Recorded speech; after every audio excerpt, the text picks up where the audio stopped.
Hermanos, muy buenos días para todos. Este desorden santo es muy difícil de interrumpir porque nos gusta que exista, que tengamos tiempo para saludarnos, para animarnos unos a otros. Si se le quedó la conversación inconclusa, busque el espacio al final de la celebración para terminarla. O a lo largo de la semana, ¿por qué no? Para ponernos al día con los hermanos. Yo los saludo nuevamente y los invito a que tomemos un momento más para orar. Hay muchas necesidades entre nosotros y que así también nos preparemos para escuchar la palabra en esta mañana. Señor, tu palabra te presenta como el Padre de toda consolación. Tú engendras el consuelo tan naturalmente como un padre engendra hijos. Y tú engendras todo tipo de consuelo para todo tipo de dolor. Entre nosotros, Señor, hay muchas situaciones dolorosas. Hay muchas situaciones que nos apremian, que aún nos preocupan y que hoy queremos traer delante de ti. Comenzando por la situación de nuestros hermanos Mauro y Rosa. Continuamos orando por ellos, especialmente por el embarazo de Rosa. Que tú preserves al niño y nos concedas su vida, y que lo guardes en medio de los riesgos y las dificultades de lo que están atravesando, que les traigas un consuelo tan sólido, tan real, que pueda sostenerlos en este tiempo, y que a nosotros, su iglesia, su familia, nos movilices a servirles y amarles y acompañarles de todas las maneras en que nos sea posible. Oramos también por nuestra hermana Alina y todo lo que sufre a la distancia por uno de sus hijos. Oramos que la fortalezcas en lo que esto implica para ella como mamá, estando lejos. Y oramos por él, allí donde está, que lo llames con tu gracia soberana e irresistible y que le permitas atreverse a creer que tú lo puedes recibir, que lo puedes perdonar y que lo puedes restaurar y que le puedes hacer un bien que seguramente él cree y con razón que no se merece, pero que no es un obstáculo para que tú con mucha generosidad y gracia le otorgues. Oramos también, Señor, por Alfredo Paz, el hermano de nuestra Janet, que sufrió este accidente en las últimas horas. Preserva su vida, Señor, y aún gracias porque lo hiciste. Casos como estos pueden acabar mucho peor y te agradecemos que hayas tenido esta concesión y que además te reveles a él y le proveas lo necesario. Oramos por don Mauricio García, el papá de Natalia, allí en Neiva o en el Huila, que también batalla con su salud de distintas maneras y que aún se han visto amenazados como familia por la situación de orden público.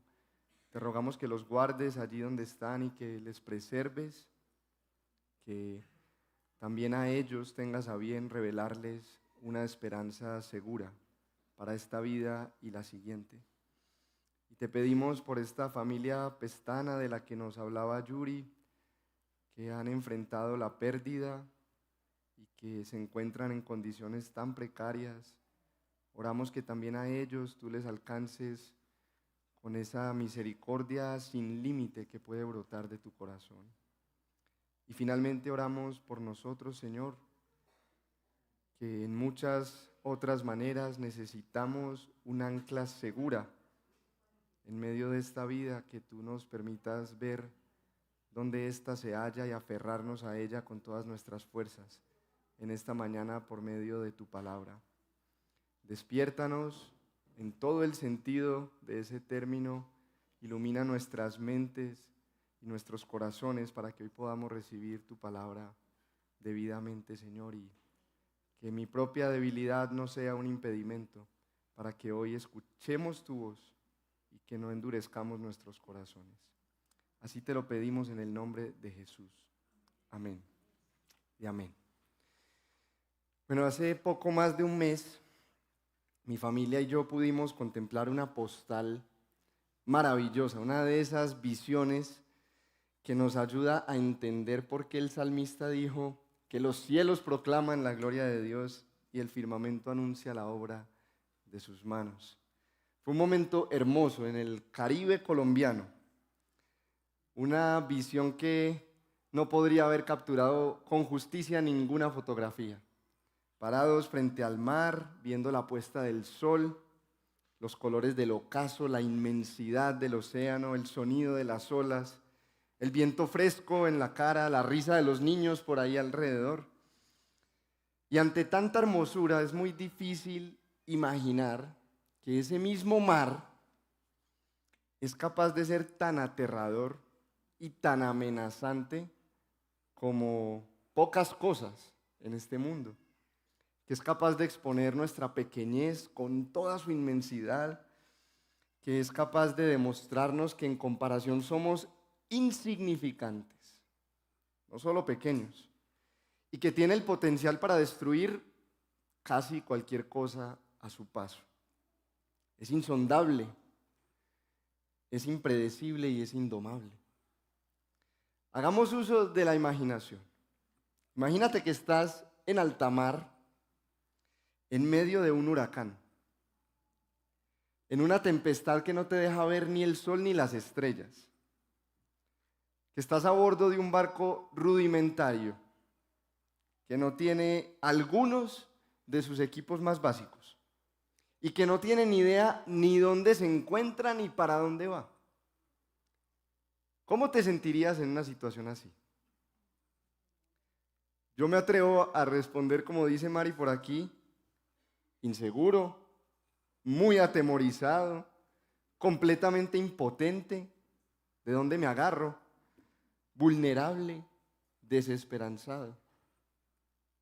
Y asimismo nos sentimos cuando las tormentas de la vida nos llegan de repente. Esas situaciones que no pudimos anticipar, que llegaron sin avisar, que no podemos controlar, que nos hacen temblar de miedo, que no podemos cambiar por nosotros mismos y que amenazan nuestra propia seguridad o la de aquellos que amamos.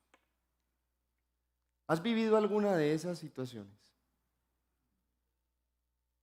Esas que te desnudan en tu imposibilidad de hacer algo. Hemos orado por algunas que están viviendo nuestros hermanos en este momento y seguramente hay más. Los momentos así son los que nos pueden enseñar más contundentemente que confiar en Dios es nuestra única esperanza realmente segura. Es lo único a lo que nos podemos aferrar en las tormentas de esta vida. Entonces, hermanos y amigos, los invito a que nos pongamos el traje de baño porque nos vamos al mar. Vamos a leer un texto el día de hoy que es un relato marítimo apasionante, dramático, tan dinámico que parece más bien como un fragmento de Moby Dick o de la Odisea. Lucas, el autor, nos describe con muchos detalles, de manera muy vívida, lo que ocurrió en un barco de camino hacia Roma. Y logra transportarnos a ese lugar, al punto de que casi sentimos que nos estamos mojando en el barco. Entonces, acompáñenme ahí. Vamos a leer el capítulo 27 del libro de los Hechos, el penúltimo capítulo del libro de los Hechos, capítulo 27. Y vamos a ver aquí que confiar en Dios es nuestra única esperanza segura. Hechos capítulo 27. Leo para ustedes en la Nueva Biblia de las Américas. Cuando se decidió que deberíamos embarcarnos para Italia, fueron entregados Pablo y algunos otros presos a un centurión de la compañía Augusta llamado Julio. Embarcándonos en una nave adramitena que estaba para salir hacia las regiones de la costa de Asia, nos hicimos a la mar acompañados por Aristarco, un macedonio de Tesalónica. Al día siguiente llegamos a Sidón. Julio trató con benevolencia a Pablo, permitiéndole ir a sus amigos y ser atendido por ellos. De allí partimos y navegamos al amparo de la isla de Chipre, porque los vientos eran contrarios. Después de navegar atravesando el mar frente a las costas de Cilicia y de Panfilia, llegamos a Mira de Licia. Allí el centurión halló una nave alejandrina que iba para Italia y nos embarcó en ella. Después de navegar lentamente por muchos días y de llegar con dificultad frente a Nido, pues el viento no nos permitió avanzar más, navegamos al amparo de la isla de Creta frente a Salmón. Costeándola con dificultad, llegamos a un lugar llamado Buenos Puertos, cerca del cual estaba la ciudad de Lasea. Cuando ya había pasado mucho tiempo y la navegación se había vuelto peligrosa, pues hasta el ayuno había pasado ya, Pablo los amonestaba diciéndoles: amigos, veo que de seguro este viaje va a ser con perjuicio y graves pérdidas, no solo del cargamento y de la nave, sino también de nuestras vidas. Pero el centurión se persuadió más por lo que fue dicho por el piloto y el capitán del barco que por lo que Pablo decía. Como el puerto no era adecuado para invernar, la mayoría tomó la decisión de hacerse a la mar desde allí, para ver si les era posible arribar a Fenice, un puerto de Creta que mira hacia el nordeste y el sudeste, y pasar el invierno allí. Cuando comenzó a soplar un moderado viento del sur, creyendo que habían logrado su propósito, levaron anclas y navegaban costeando a Creta. Pero no mucho después, desde tierra comenzó a soplar un viento huracanado, que se llama Euroclidón, y siendo azotada la nave y no pudiendo hacer frente al viento, nos abandonamos a él y nos dejamos llevar a la deriva. Navegando al amparo de una pequeña isla llamada Clauda, con mucha dificultad pudimos sujetar el bote salvavidas. Después que lo alzaron, usaron amarras para sujetar la nave. Temiendo encallar en los bancos de Sirte, echaron el ancla flotante y se abandonaron a la deriva. Al día siguiente, mientras éramos sacudidos furiosamente por la tormenta, comenzaron a arrojar la carga. Al tercer día, con sus propias manos, arrojaron al mar los aparejos de la nave. Como ni el sol ni las estrellas aparecieron por muchos días, y una tempestad no pequeña se abatía sobre nosotros, desde entonces fuimos abandonando toda esperanza de salvarnos. Cuando habían pasado muchos días sin comer, Pablo se puso en pie en medio de ellos y dijo: amigos, debían haberme hecho caso y no haber salido de Creta, evitando así este perjuicio y pérdida. Pero ahora los exhorto a tener buen ánimo, porque no habrá pérdida de vida entre ustedes, sino solo del barco. Porque esta noche estuvo en mi presencia un ángel del Dios de quien soy y a quien sirvo, diciendo: no temas, Pablo, has de comparecer ante César. Pero ahora Dios te ha concedido todos los que navegan contigo. Por tanto, tengan buen ánimo, amigos, porque yo confío en Dios, que acontecerá exactamente como se me dijo. Pero tenemos que encallar en alguna isla. Llegada la 14ª noche, mientras éramos llevados a la deriva en el mar Adriático, a eso de la medianoche, los marineros presentían que estaban acercándose a tierra. Echaron la sonda y hallaron que había 20 brazas de profundidad. Pasando un poco más adelante, volvieron a echar la sonda y hallaron 15 brazas.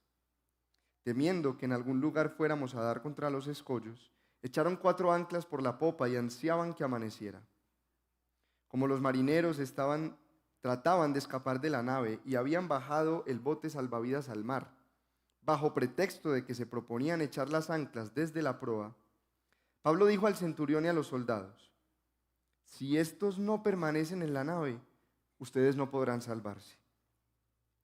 Entonces los soldados cortaron las amarras del bote y dejaron que se perdiera.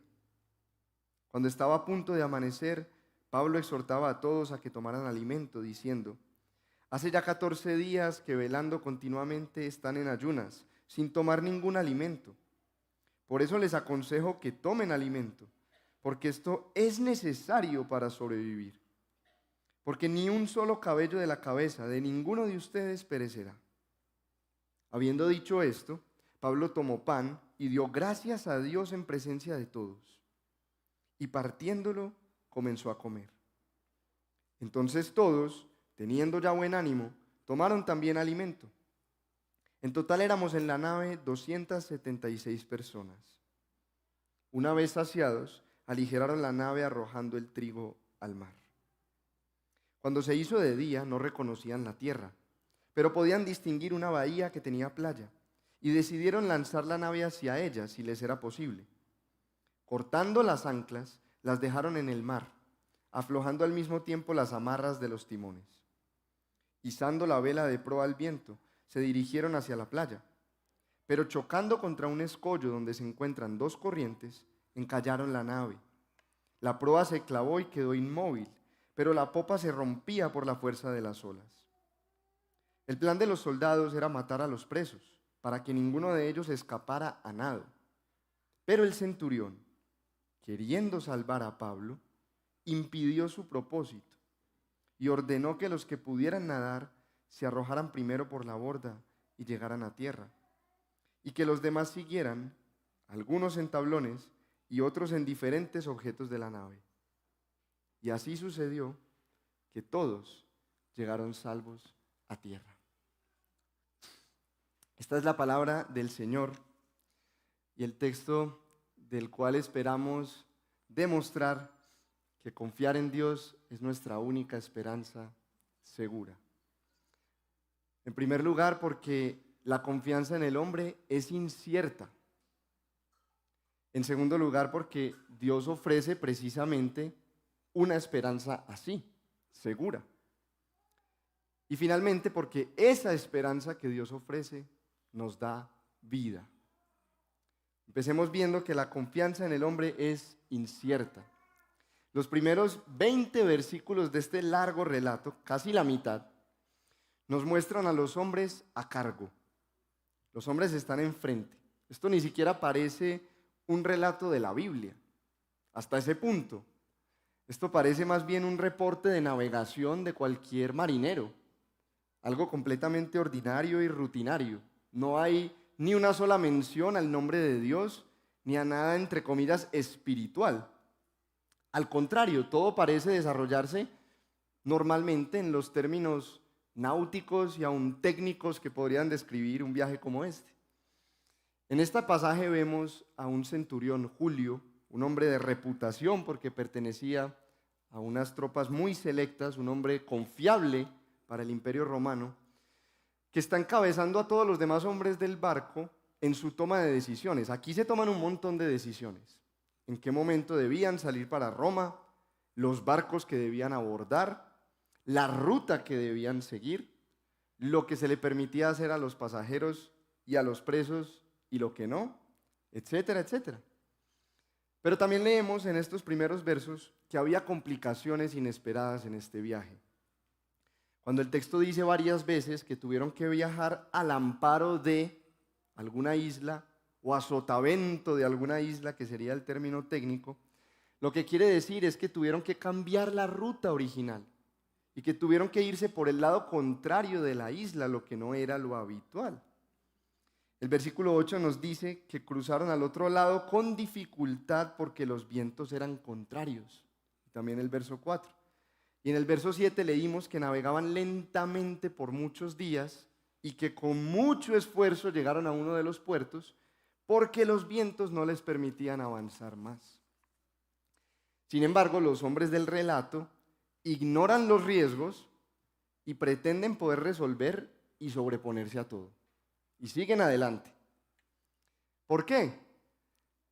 Pues porque así somos nosotros los seres humanos, ¿cierto? Somos tercos y confiamos en nuestra propia sabiduría y creemos que estamos por encima del bien y del mal. Y esa terquedad y esa temeridad humana aquí se hace muy evidente cuando el mismo Pablo se levanta para dar su opinión. Ya la navegación se había hecho peligrosa, dice el texto, y él sugiere que se queden en la isla de Creta. Lucas añade un detalle, que el ayuno ya había pasado en el verso 9.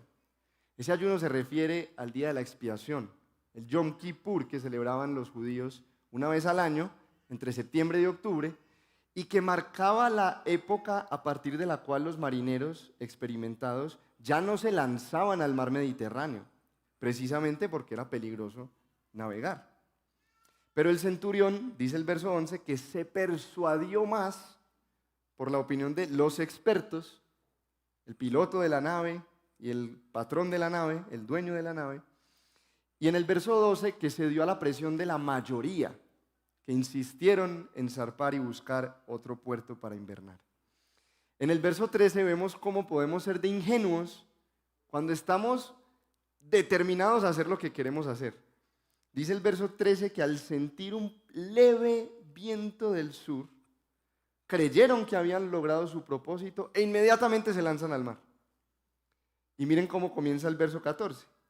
Pero, no mucho después, desde tierra, y nos cuenta Lucas cómo se desató ese fuerte viento huracanado, Euroclidón, y las condiciones en las que dejó la nave en muy poco tiempo.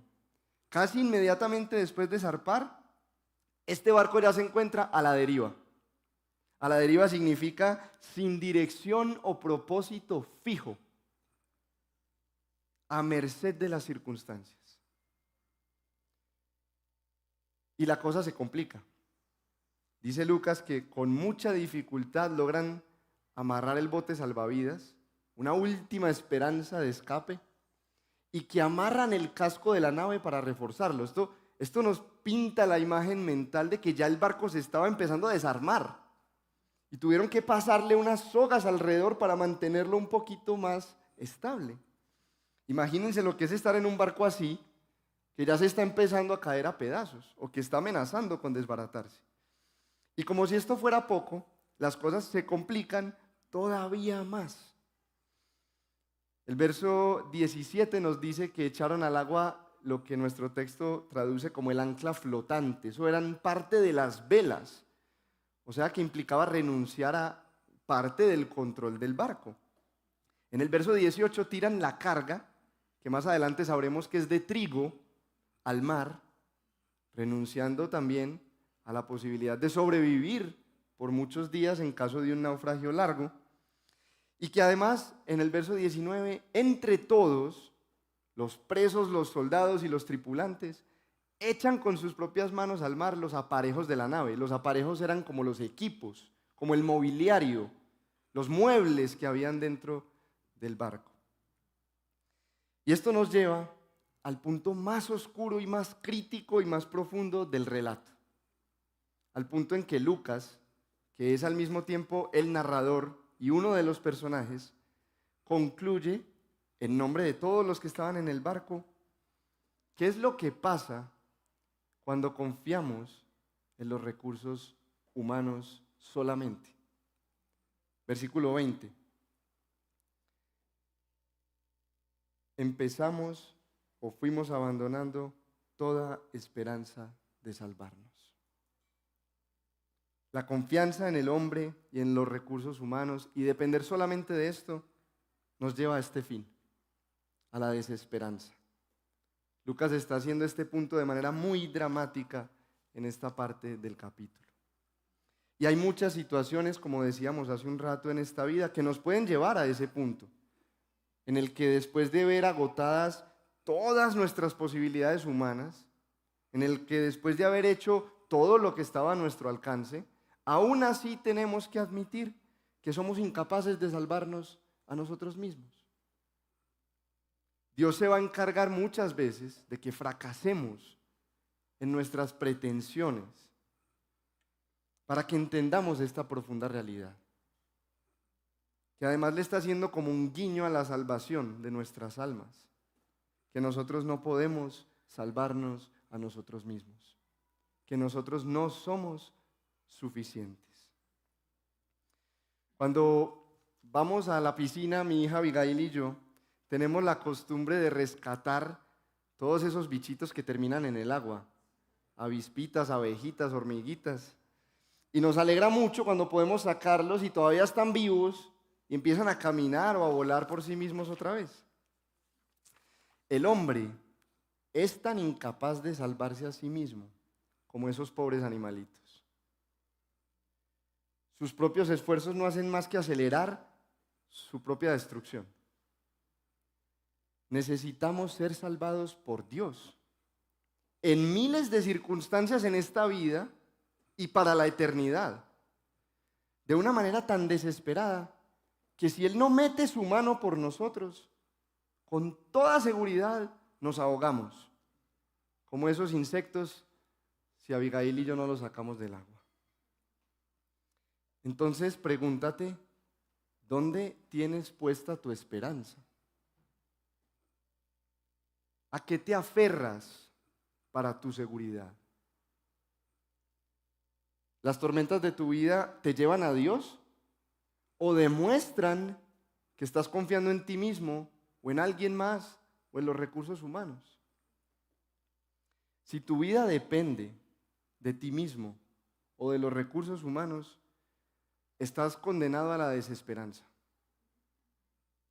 Si en últimas dependes de una persona, de una relación, de un trabajo, de tu imagen, de tus talentos, de tus capacidades, de tu dinero, de tus contactos, de ti mismo de cualquier manera, entonces realmente no tienes esperanza.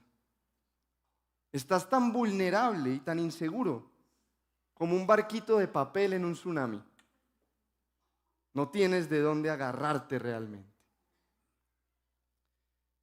Pero confiar en Dios es la única esperanza segura, en segundo lugar, porque Él ofrece nada menos que eso. Él ofrece una esperanza segura. No tenemos esperanza fuera de Dios, pero Dios está empeñado en darnos esperanza y seguridad. Pablo describe a Dios en una de sus cartas de la siguiente manera. Miren el calificativo que le da y lo que desea para los creyentes.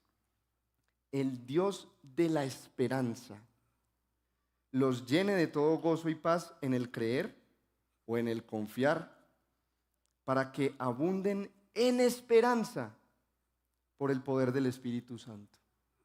Romanos 15:13. Dios quiere darnos una esperanza real y realmente segura.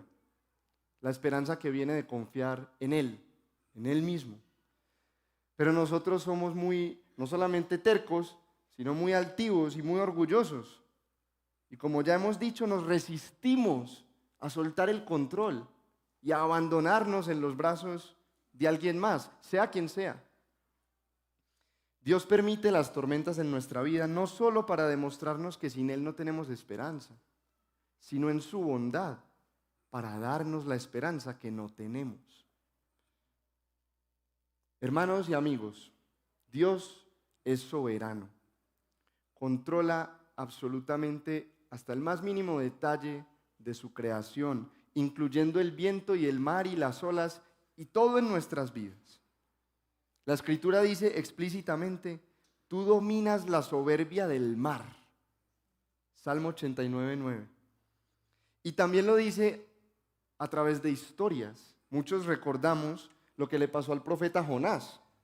Tratando de escaparse de Dios, se va tan lejos como puede de él, embarcándose hacia Tarsis, y Dios levanta una gran tormenta en el mar para detenerlo.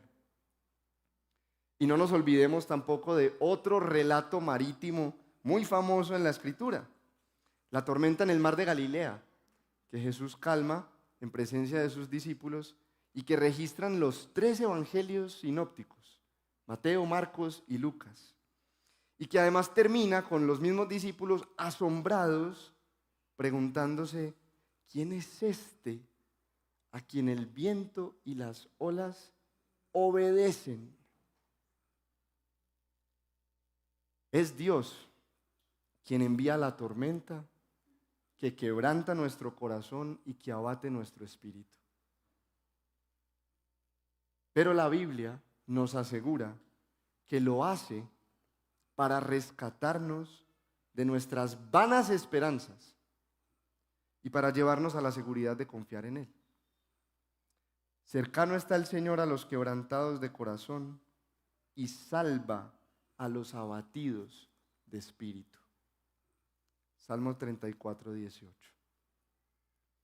Y en nuestro texto vemos que es precisamente en ese momento final, en el punto más oscuro, cuando hemos llegado al final de nosotros mismos, cuando tenemos que reconocer nuestra incapacidad y nuestra limitación, que Dios aparece para cambiar el panorama completamente. Es en el momento de mayor oscuridad en el que Dios viene y alumbra con su luz. Es en el momento de más desesperanza cuando Él viene y trae una esperanza real. En los versos 21 al 26 vemos que se le aparece a Pablo, o envía un ángel que se le aparece a Pablo para consolarlo en su temor. Pablo también tenía miedo. Y consolarlo de tal manera que luego él puede ponerse enfrente de todos los demás, que ya lo habían ignorado una vez, y consolarlos también. Imagínense cómo sonaron esas palabras de Pablo en ese momento que Lucas nos describió. Cuando ya no hay esperanza de vida, cuando el barco se está desbaratando, cuando tiramos un montón de cosas muy importantes por la borda, cuando hemos hecho todo lo que hemos podido y no fue suficiente, cuando nos hemos entregado a morir. Escuchar lo que Pablo les decía: tranquilos, no se va a perder ni una sola de sus vidas, solamente el barco. Así vemos que Dios nos infunde esperanza y que lo hace por medio de su palabra. Son sus palabras las que nos ofrecen esta esperanza. Miren cómo Pablo lo dijo también en esa misma epístola a los romanos. Porque todo lo que fue escrito en tiempos pasados, hablando del Antiguo Testamento, para nuestra enseñanza se escribió, a fin de que por medio de la paciencia y el consuelo de las Escrituras tengamos esperanza. Romanos 15:4. O sea, Pablo dice que toda la Biblia se escribió por muchas razones, pero una de ellas para que tengamos esperanza, aprendiendo de su consuelo y de la paciencia o perseverancia a la que nos invita. Y la principal razón por la que esto es así es porque la Biblia es verdad. Si se acuerdan, hablábamos un poquito de esto la semana pasada. Las palabras de Dios son siempre confiables, veraces, fieles, verdaderas. Pablo va a llegar a testificar en Roma porque Jesús ya se lo había prometido antes, por allá en el capítulo 23, verso 11. Y efectivamente vemos que así ocurre, y lo veremos la próxima semana en el capítulo 28. Pero Pablo también va a pasar por esa tormenta en el mar, que lo va a llevar a la isla de Malta, porque Dios también está cumpliendo sus propósitos. Porque desde el capítulo 1 del libro de los Hechos nos dijo que sus seguidores seríamos testigos suyos hasta los confines de la tierra, con tormentas o sin tormentas, en medio de nuestras tormentas y nuestros aparentes desvíos. Dios va a cumplir con su propósito. En medio de nuestros cambios de planes, el suyo permanece siempre firme. Hoy en día usamos cada vez más las aplicaciones móviles de geolocalización, de GPS, para movernos por la ciudad, ¿cierto? Para llegar a donde necesitamos llegar. Yo personalmente uso Waze, aunque no me están pagando por la publicidad. Cuando marco un punto de partida y un destino en la aplicación, ella me sugiere la mejor ruta. Pero si me desvío por otro lado, o si me pierdo, me paso la salida que tengo que tomar o cualquier cosa, la aplicación recalcula la ruta para que al final yo llegue donde tengo que llegar. Con Dios funciona de manera similar, pero hay una diferencia muy importante. Llegaremos a donde Él se ha propuesto llevarnos, con toda seguridad, por un camino o por el otro. Llegaremos. Pero más allá de eso, siempre tomaremos la ruta que Él ha trazado de antemano. Esto es un misterio profundo, que Dios conoce, no solamente conoce las decisiones que tomaremos, aunque efectivamente las tomamos nosotros en la libertad de nuestra agencia. Él no solo las conoce, sino que las ha establecido de antemano. Él las conduce, un misterio profundo. pero a nosotros nos trae una esperanza. Los cristianos nunca viajamos a la deriva. Siempre estamos siendo conducidos por la mano de Dios. Pasaremos exactamente por donde Él determinó que pasáramos desde un principio, aunque eso incluya atravesar una tormenta. Y ahí, en esa tormenta, tendremos la oportunidad de cumplir con sus propósitos. Como mínimo sabemos por el libro de los Hechos que esos propósitos incluyen ser testigos suyos. En otras palabras, nuestras tormentas en las manos soberanas de Dios son una oportunidad para que cumplamos nuestra misión. En nuestras dificultades, entre las muchas cosas que nos preguntamos, haríamos bien preguntándonos también, ¿cómo puedo ser testigo de Cristo en este momento? Porque con toda seguridad Dios la está usando para eso. Ahora, vamos a reconocer algo, siendo todos honestos aquí. Nosotros normalmente pensamos que si estamos haciendo la voluntad de Dios, entonces el camino tiene que ser expedito. Todas las puertas se tienen que abrir, todos los obstáculos se tienen que remover, todo tiene que darse fácil. ¿Pensamos eso? ¿O pensamos lo contrario? Que cuando surge una dificultad en el camino, un problema, una tormenta, entonces con toda seguridad es un indicador de que esta no es la voluntad de Dios. ¿Cierto que pensamos así? Muchas veces. Pero ¿quién dijo eso? ¿De dónde sacamos esa idea? ¿Por qué pensamos que hacer la voluntad de Dios necesariamente nos facilita la vida? ¿De dónde sacamos esa idea? De la Biblia no fue. Porque aquí vemos a Jesús mismo obedeciendo la voluntad del Padre perfectamente y sufriendo lo indecible por eso.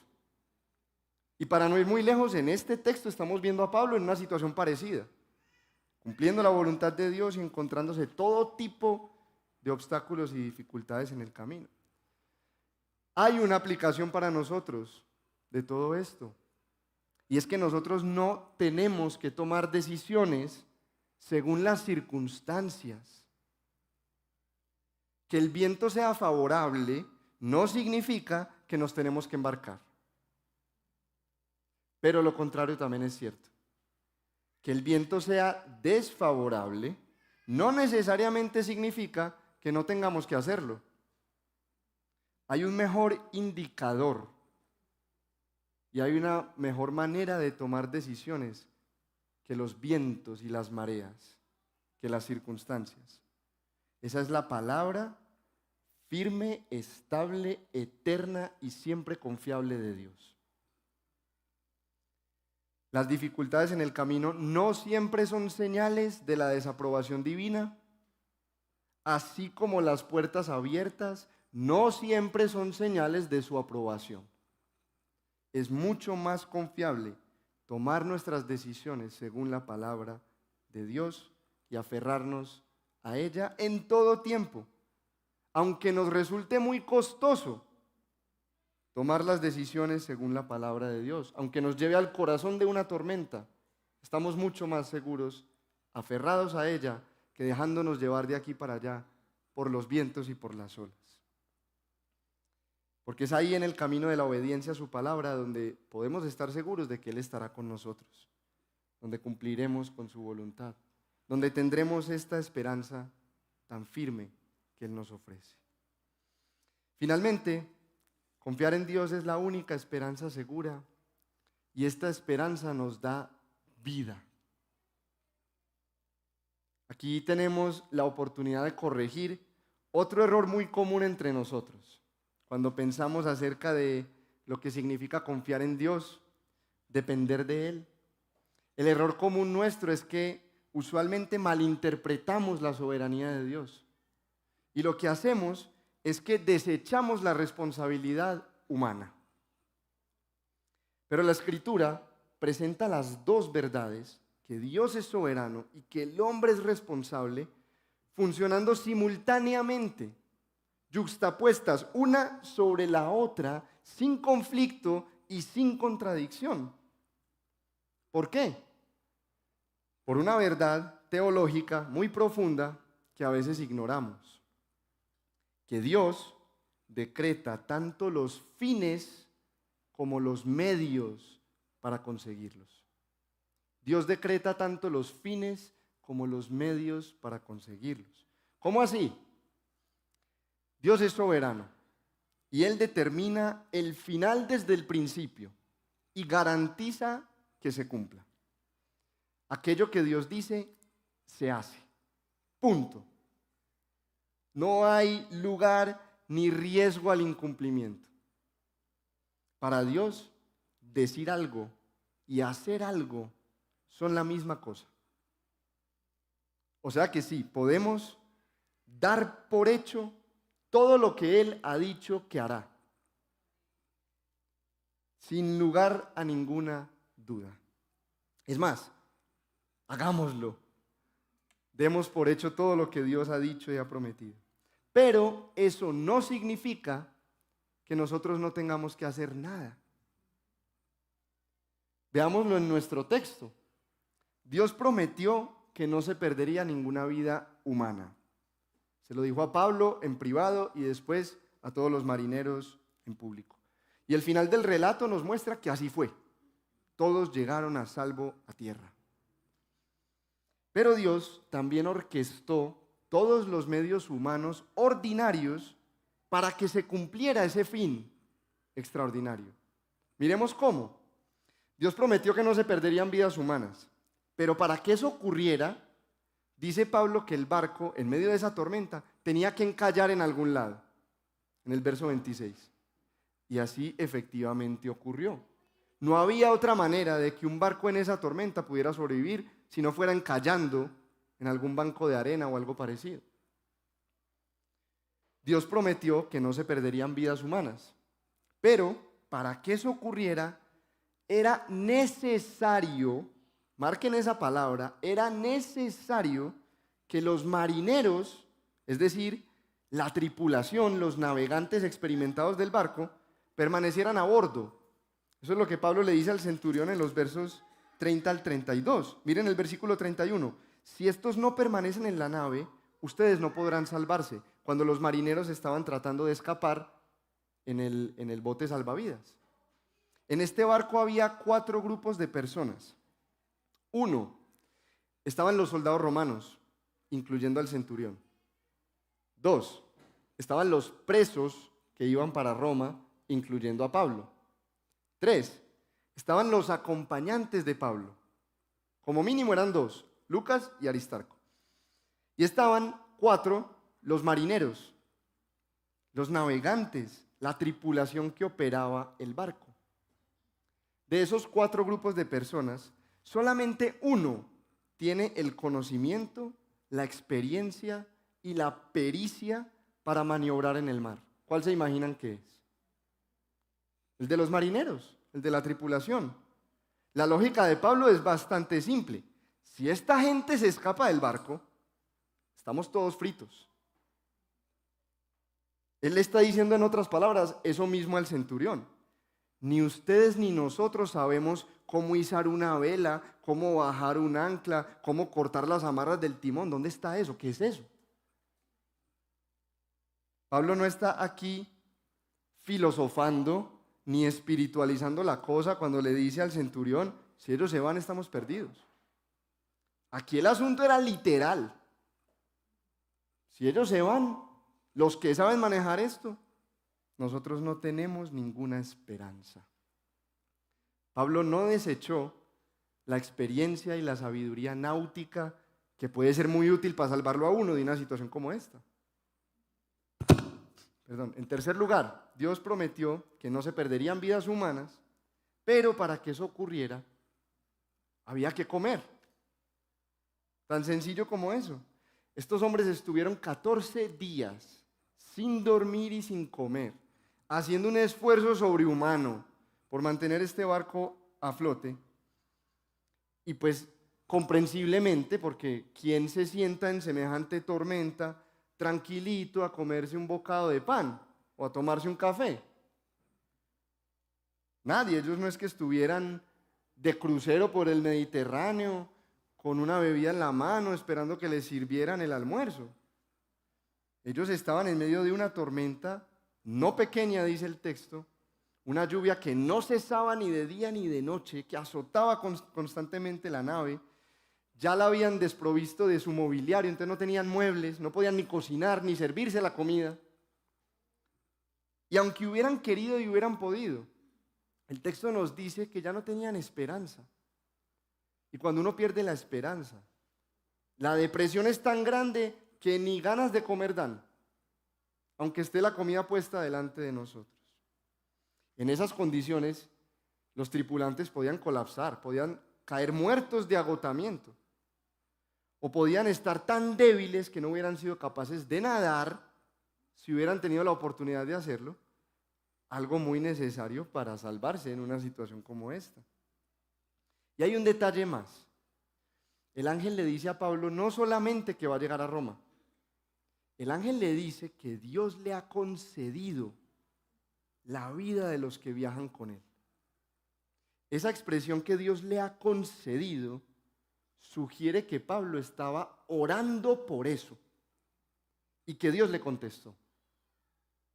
Que mientras todos en el barco estaban alborotados de aquí para allá, haciendo lo que podían por mantener el barco a flote, además de que Pablo estaba ahí también, colaborando con ellos, estaba orando y estaba pidiéndole al Señor, no solo por su vida, él ya sabía que iba a llegar a Roma, aún tuvo tiempo de preocuparse por los que estaban con él, que incluía a los paganos y crueles romanos, y que incluía a los presos, muchos de los cuales eran ya delincuentes convictos, que iban a Roma a morir en el Coliseo. Dios le concedió la vida de todos los que estaban con él a Pablo. Dios tenía como fin salvarlos soberanamente, no te quepa ninguna duda. Pero Dios tenía como medio que Pablo orara por eso, que tampoco te quede ni una duda. Pablo lo tenía muy claro, el punto que queremos hacer aquí, que Dios sea soberano y haga promesas de cumplimiento garantizado, no significa que nosotros nos cruzamos de brazos a esperar recibir. No significa eso. Todo lo contrario, que Dios haga promesas firmes hace que nosotros trabajemos por su cumplimiento. La confianza en Dios es la motivación y el sustento para el esfuerzo humano, cuando lo entendemos bien. En la mente de Pablo no había ninguna contradicción entre una cosa y la otra. De hecho, él les ayuda a los tripulantes a ver la conexión directa, explícita entre la promesa de Dios y su responsabilidad. Mira el verso 34. Les aconsejo que tomen alimento porque esto es necesario para sobrevivir. ¿Por qué? Porque ni un solo cabello de la cabeza de ninguno de ustedes perecerá. ¿Sí ven la lógica de Pablo? Dios prometió que los va a cuidar tanto, él usa hasta un lenguaje hiperbólico, que ni un pelo de su cabeza se va a perder. Por esa razón, porque Dios prometió eso, comamos, porque es necesario para sobrevivir. Las dos ideas al mismo tiempo, las dos verdades coexistiendo. Y miren cómo Pablo luego aplicó esta misma lógica a la teología de sus epístolas. Dos ejemplos nomás, Filipenses 2, 12 y 13. Ocúpense en su salvación con temor y temblor. Es un llamado a esfuércense diligentemente en su salvación con temor y temblor. ¿Por qué? Porque Dios es quien obra en ustedes, tanto el querer como el hacer. ¿Ven la lógica? Es como al revés de como nosotros usualmente pensamos. Dios prometió que va a obrar en ustedes. Por eso, esfuércense con todo lo que son capaces. Segundo ejemplo, 1 Corintios 15:10. Pablo dice, por la gracia de Dios soy lo que soy, por Él. Pero su gracia no resultó vano para conmigo, no resultó en vano. Al contrario, ¿por qué no resultó en vano la gracia de Dios en Pablo? He trabajado mucho más que todos ellos, que todos los demás apóstoles, aunque no yo, sino la gracia de Dios en mí. Otra vez, las dos realidades. Por la gracia de Dios yo soy lo que soy, pero por esa gracia yo he trabajado más que todos, y se atrevía a decirlo, pero no por mí, sino por la gracia de Dios en mí. Nosotros, como ya dijimos, tendemos a pensar muy distinto. Creemos que si Dios prometió, entonces solo nos toca sentarnos a esperar recibir. Una vez estaba conversando con el hijo de un pastor y me dijo en esa conversación que su papá a veces le permite predicar en su iglesia. Y entonces, para mi sorpresa, agregó un comentario que ilustra la manera en que nosotros pensamos sobre las promesas de Dios y nuestra responsabilidad. Este joven me dijo: yo nunca he preparado un sermón. Quedo así mirándolo. Continúa y me dice: porque yo sí confío en el Espíritu Santo. Yo me quedé, ¿qué? Yo ni supe cómo empezar a responderle, pero que quede claro que todo mi ser se opone a esa declaración. Casi me rasgo las vestiduras ahí delante de él. Y no es porque no crea que necesitamos al Espíritu Santo para preparar un sermón. Estoy absolutamente convencido de que sin Él, aquí estamos todos perdiendo nuestro valioso tiempo. Sino porque también estoy absolutamente convencido, por las Escrituras, de que confiar en el Señor y esforzarme con todas mis facultades mentales por preparar un buen sermón no son actividades contrarias ni antagónicas. Al contrario, creo que son actividades complementarias y que ambas son necesarias. Yo creo que el Espíritu está orando en este momento por medio de esta predicación. Bendito sea el Señor por eso. Pero también creo que el Espíritu Santo empezó a orar cuando yo me senté allá arriba a orar y a estudiar y a meditar este texto. Pablo se lo dijo a su pupilo Timoteo en los siguientes términos, escuchen. Pablo le dice a Timoteo en una de sus cartas: considera lo que te digo. Ese verbo ahí, considera, puede traducirse como medita, reflexiona, piensa profundamente en lo que te digo. Pues el Señor, miren otra vez la lógica, porque el Señor te dará entendimiento en todo. Segunda Timoteo 2:7.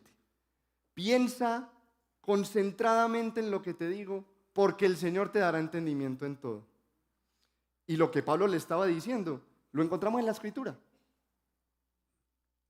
Hermanos, créanme que luché en oración por buscar al Señor y suplicarle iluminación para este texto, para entenderlo, para aplicarlo. Pero créanme también, o pregunten a los que pueden ser testigos, si no me creen, que tuve que invertir muchas horas de un esfuerzo mental intenso por preparar este sermón. Una cosa no quita la otra. Dios es soberano, pero el hombre es responsable. Dios decreta los fines, pero Dios también ordena los medios para conseguirlos. Y la mayoría de las veces, la gran mayoría de las veces, los medios son ordinarios. No son milagros extraordinarios, aunque todos sabemos que Dios bien puede obrar de esa manera y que también lo hace. El punto con todo esto es que la esperanza que Dios nos ofrece no es pasiva, no es estática, no es simplemente teórica. Esta esperanza nos da vida, literalmente nos aviva, nos vivifica, nos da ánimos, nos energiza, nos motiva, nos impulsa. Es una esperanza activa, es una esperanza dinámica, es una esperanza práctica. Es una esperanza que hace algo, no solo dice algo, sino que hace algo por lo que dice. ¿Cómo se aplica esto a nuestra vida? Para que no se nos olvide, se los voy a decir en latín. ¿Ustedes saben latín? El refrán de los monjes benedictinos: ora et labora. Ora y trabaja. Ese es el refrán de ellos. En República Dominicana dicen orando y al mazo dando. Y en paisa lo podemos traducir, orando y camellando. Voy a decirlo de otra manera. Es un acto de hipocresía. Orar por algo que no estás dispuesto a buscar con todas tus fuerzas. Es un acto de falsedad y descaro, conchudez diríamos también en paisa. Pedirle a Dios que haga aquello por lo que tú no estás dispuesto a esforzarte. Y nosotros lo hacemos. Señor, líbrame de este pecado recurrente. Pero te metes en la boca del lobo y alimentas la tentación una y otra vez. Señor, ayúdame a aprovechar bien el tiempo. Pero no te despegas del celular ni apagas el televisor. Señor, dame mucha salud. Solo te pido salud. Pero no cuidas tu dieta ni haces ejercicio. Señor, quiero ser como tú, quiero ser santo. Pero dejas tu Biblia cerrada y nunca oras más de 1 minuto. Señor, que mi vida toda te glorifique. Pero te olvidas de la iglesia local. Señor, rescata nuestro matrimonio. Pero no haces nada por recuperarlo ni cultivarlo. Señor, que fulanito pueda conocerte. Pero ni te acercas ni le predicas el evangelio. Señor, que pueda pasar tal o cual materia, ayúdame en tal o cual entrevista de trabajo, pero no estudias y no te preparas. Señor, concédeme tener un esposo cristiano, una esposa cristiana, pero todos tus amigos son del mundo. Señor, sanea mis finanzas, pero no haces un presupuesto y no te sujetas a él. Señor, salva a mis hijos, pero ni un devocional hacemos con ellos. Señor, bendice a tal hermano o tal hermana en necesidad, pero ni preguntamos qué puedo hacer yo por él o por ella. Puedo seguir, pero creo que ya entendimos el punto, ¿cierto? Entonces, pregúntate, ¿cómo las promesas soberanas de Dios pueden informar tus oraciones? Pero sobre todo, ¿cuál de tus oraciones necesitas empezar a acompañar con un serio esfuerzo de tu parte? ¿Por qué estás orando? ¿Y qué de todo eso por lo que estás orando necesita de tu esfuerzo y de tu intencionalidad? Si crees realmente que Dios te lo puede conceder, esa confianza se demuestra actuando por eso. En conclusión, hermanos y amigos, confiar en Dios es nuestra única esperanza segura, porque la confianza del hombre es incierta, sus recursos son insuficientes, porque Dios nos ofrece esa esperanza segura por medio de su palabra, independientemente de las circunstancias. Y esa esperanza en Dios nos da vida, nos motiva a ser fieles, a esforzarnos. Pero nosotros, dicho sencillamente, no confiamos en Dios. Las circunstancias nos nublan la visión de Dios. Nosotros sabemos que Él es soberano. Si es Dios, tiene que serlo. Nosotros intuimos que Él controla los detalles de nuestra vida. Pero cuando estamos en medio del dolor, no vemos su bondad.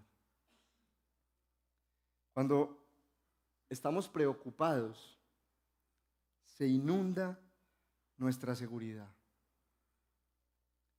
Cuando tenemos temor, nos paralizamos. Y cuando estamos ansiosos, nos consumimos por dentro.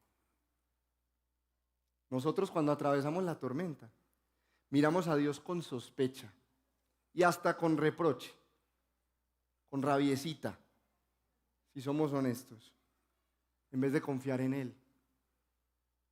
Uno de mis mejores amigos perdió a su mamá cuando yo estaba en España. Cuando yo intenté consolarlo con mi recién descubierta fe cristiana, él me dijo: Yo no quiero saber nada de un Dios que me quita lo que más amo. Nosotros decimos cosas parecidas. ¿Por qué me haces pasar por esto? Si te estoy sirviendo y te quiero obedecer, ¿por qué tiene que ser tan difícil? ¿Por qué me dejas sufrir de esta manera? Definitivamente no te importo. ¿Cómo vas a decir que me amas? Si puedes cambiar mi situación con el chasquido de tus dedos, ¿por qué no lo haces? ¿Por qué no haces algo? ¿Por qué? Y a la luz de este texto, no podemos negar que aunque es verdad que Dios puede hacerlo, Él no siempre calma la tormenta. No la estaba usando en contra de Pablo, como en el caso de Jonás, pero tampoco la calmó, como en el caso de los discípulos. Dios no siempre calma la tormenta. ¿Por qué? Esa es la pregunta que nos remuerde y nos mortifica y nos atormenta. ¿Por qué? Y tengo una mala noticia. Yo no puedo responderla. Yo no sé. Yo no sé por qué. Pero también tengo buenas noticias. No tienen que ver con lo que Dios hace o deja de hacer en el presente, sino con lo que Él ya hizo en el pasado. Él se encarnó, como nos recordó el pastor Federico, se hizo hombre en la persona de Jesús. Vivió en este mundo, en este mismo mundo cruel e implacable. Sufrió lo que no está escrito. Fue un varón de dolores, experimentado en aflicción. Él sabe lo que es sufrir, más que tú y yo y más que todos nosotros juntos. Pero el Dios soberano, en vez de remover el dolor y el sufrimiento, en vez de evitárselo a sí mismo, lo que hizo fue vivirlo en carne propia. Lo que hizo fue sufrirlo Él y atravesarlo de principio a fin. No se libró de nada, aunque podía evitarlo todo. Y además cargó con el peor de los sufrimientos, la ira misma del Dios 3 veces santo y del Dios 1000 veces glorioso al que ofendemos con nuestros pecados diariamente. En comparación con el ardor del furor de Dios, el viaje de Pablo a Roma fue como un crucero por el Mediterráneo. Comparado con el fuego del infierno, nuestro peor sufrimiento en esta vida es como una tarde en el spa. Hay algo peor que cualquier cosa que estemos sufriendo o cualquier cosa que vayamos a sufrir en esta vida. El castigo eterno por nuestra maldad. Se aproxima una tormenta infinitamente peor que Euroclidón. Infinitamente, incomparablemente peor. El día del juicio final, cuando todos comparezcamos ante el tribunal de Cristo. Tú y yo merecemos el infierno. No nos gusta reconocerlo. Merecemos el infierno. Tú mereces el infierno. Yo merezco el infierno. No estamos en el lugar de exigirle a Dios una vida fácil. No tenemos ningún derecho a reclamarle por nuestros dolores. Al contrario, le debemos una inmensa gratitud por cada día en el que no hemos sufrido. Porque nos ha permitido gozar de muchos placeres y bondades en esta vida. Porque no estamos hoy en el infierno, donde deberíamos estar. Estamos en deuda con Dios. Pero la buena noticia es precisamente que Jesús sufrió eso por nosotros. Y cuando digo por nosotros, no solo es por culpa nuestra, sino en nuestro lugar. Jesús se enfrentó a la ira de Dios para ser nuestra única esperanza de salvación. De esa misma ira, la confianza en Jesús es nuestra única esperanza de ser salvos de la ira venidera. Pero también la confianza en Dios es nuestra única esperanza de ser verdaderamente consolados en esta vida. Porque ahora, habiendo sufrido la ira que nosotros merecíamos, Dios está de nuestro lado. Dios está a nuestro favor. Ya no somos sus enemigos, somos sus hijos amados. Dios no calmó la tormenta de Pablo, y puede ser que no calme las nuestras. Él no nos ha prometido eso. Pero sí prometió, y esto es una buena noticia, que estaría con nosotros en el mismo barco y que eso sería suficiente. El poeta Marcos Vidal, permítanme llamarle poeta, lo expresó de esta manera: tú eres mi esperanza, eso me basta, y ese consuelo todo lo calma. Tú eres quien guía mi melodía, feliz contemplo que estás en mi barca. Pasaremos por muchas tormentas en esta vida, pero con absoluta seguridad, todos los que confiamos en Jesús llegaremos a feliz puerto. Él lo prometió. No temas, porque yo te he redimido, te he llamado por tu nombre, mío eres tú. Cuando pases por las aguas, yo estaré contigo, y si pasas por los ríos, no te cubrirán. Cuando pases por el fuego, no te quemarás, ni la llama te abrazará, porque yo soy el Señor tu Dios, el Santo de Israel, tu Salvador. Isaías 43, 1 al 3. Y Jesús lo dijo también con otras palabras, incluso asegurando que ni la muerte nos puede destruir. Esta es la voluntad del que me envió, que de todo lo que me ha dado yo no pierda nada, sino que lo resucite en el día final. Juan 6:39. Y así como Pablo dijo en el barco, yo confío en Dios que acontecerá exactamente como se ha dicho. Y en nombre de Dios te invito a que tú confíes también. Tienes muchas otras opciones, pero no tienes ninguna otra esperanza real. Sin embargo, Él te la ofrece. Él es así de bueno. Él sabe lo que sufrimos en esta vida y nos quiere consolar con una esperanza suficiente. Recíbela, tómala, acéptala. Él pagó todo lo necesario para que a ti no te cueste nada. Para terminar, recordemos entonces las palabras del autor de Hebreos. Tenemos como ancla del alma una esperanza segura y firme,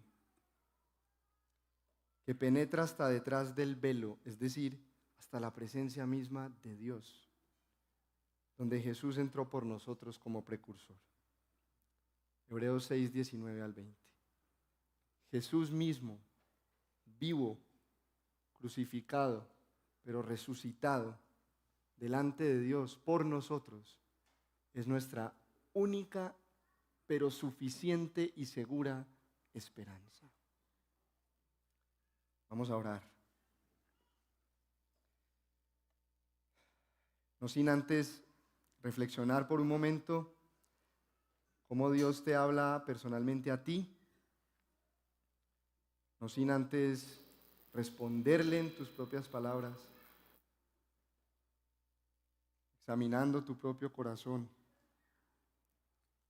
mirándolo a Él como digno de confianza.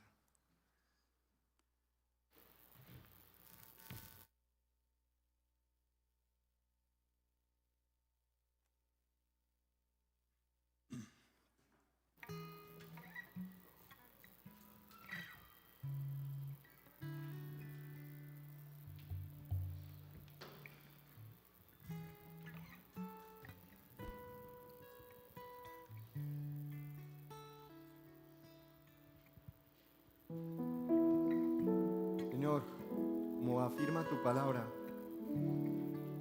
es solo por tu misericordia que no hemos sido consumidos.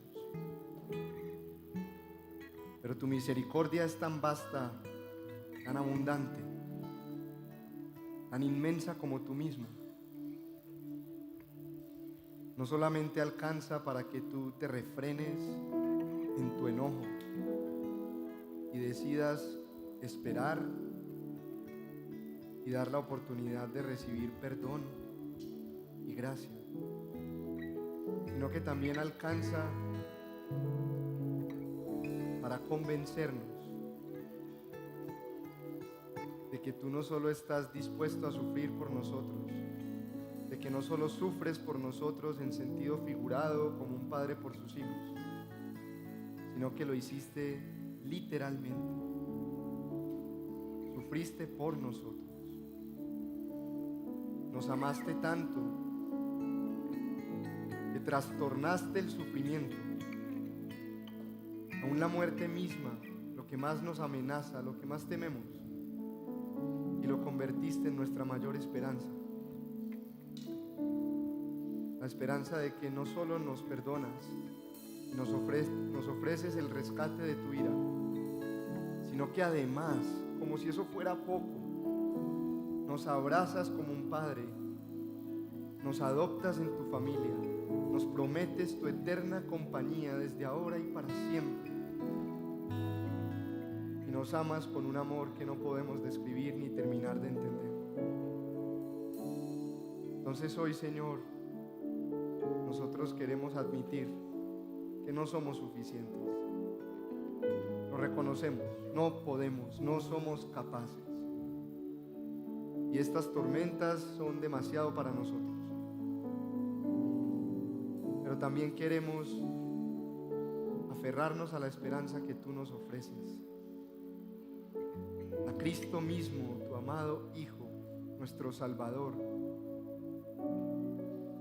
ancla de nuestras vidas, esperanza indestructible, para no solo atravesar esta vida con todo lo que traiga, sino poder ser fieles en el camino y llegar gozosos al feliz descanso. Esta esperanza, Señor, como dice tu palabra, no nos defraude, porque hemos recibido tu amor en nuestros corazones. Que así sea para todos nosotros hoy. Te pedimos en el nombre de Jesús.